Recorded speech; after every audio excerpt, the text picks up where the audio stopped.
I asked Ricardo Flores to pick a meaningful spot for his interview. He chose Park de la Cruz in City Heights. The grassy stretch we're walking on will soon become a concrete skate park.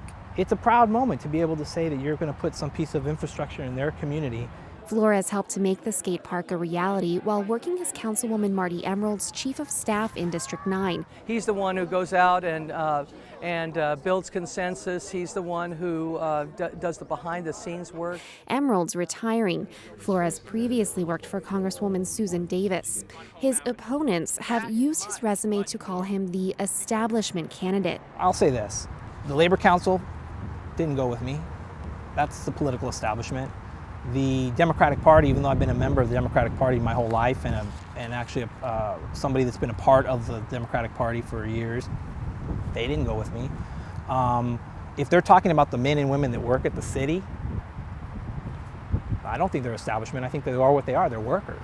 The San Diego County Democratic Party did not endorse anyone in this race. Flores has the backing of the City Employees Union and Police and Firefighter Associations. The big-ticket labor endorsement from the San Diego and Imperial Counties Labor Council went to candidate Sarah Saez.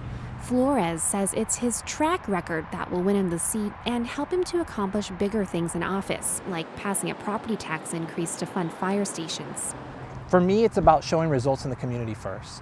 If we can build your parks, if we could ensure that you're safe in your neighborhoods, if we can ensure that your roads are being taken for accounted for in terms of the growth that we're projecting, I think that's the most important piece. I don't think people have felt that way.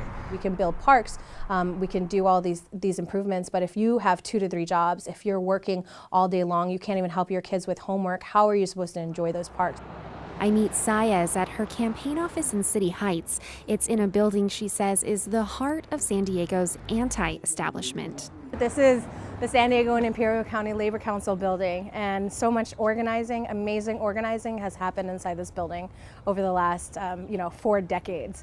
Down the hall is United Taxi Workers of San Diego. Saez led the campaign to open the local taxi market and pave economic inroads for immigrant cab drivers. Flores helped his boss Emerald translate that cause into policy. It's been several years in the making. Saez and Flores agree on other things too, including the need for denser development to fix the district's housing problems. But Saez also sees the solution through a wider lens. Things are connected. So if people start making $15 an hour, if people can raise themselves out of poverty, they're going to be able to buy more. It's going to boost our local economy. Our sales tax revenue is going to be going up, which sales tax revenue is one of the ways that we pay for these things. Oh, the pride of City Heights, Sarah. Saez supports a higher minimum wage and rent control. Though it didn't make it into her platform statement, candidate Gertrude Gomez also sees rent control as a potential solution to the city's housing affordability crisis. For me, all the tools that are available should be looked at for San Diego, and we need to look beyond of what we currently are using, because we still have an issue. That includes land banking, amassing parcels of land so they're shovel-ready for developers willing to build affordable homes.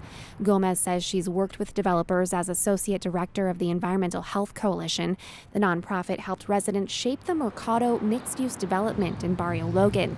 Gomez says she wants to do the same for District 9. She's standing in front of one of the many vacant lots in District 9 that's ripe for development.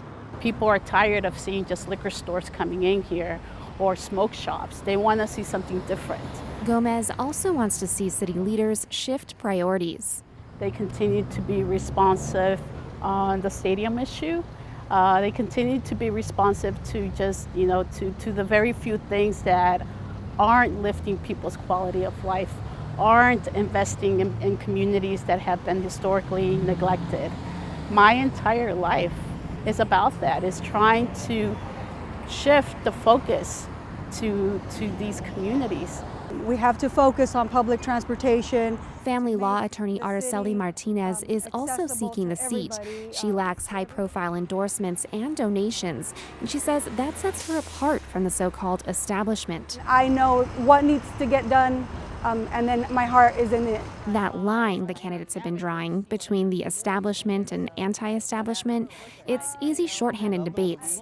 But when District 9 voters head to the ballot box, their decision is this: the candidate who can get results within a system that hasn't always served them, or a candidate who wants to change that system altogether. Megan Burks, KPBS News.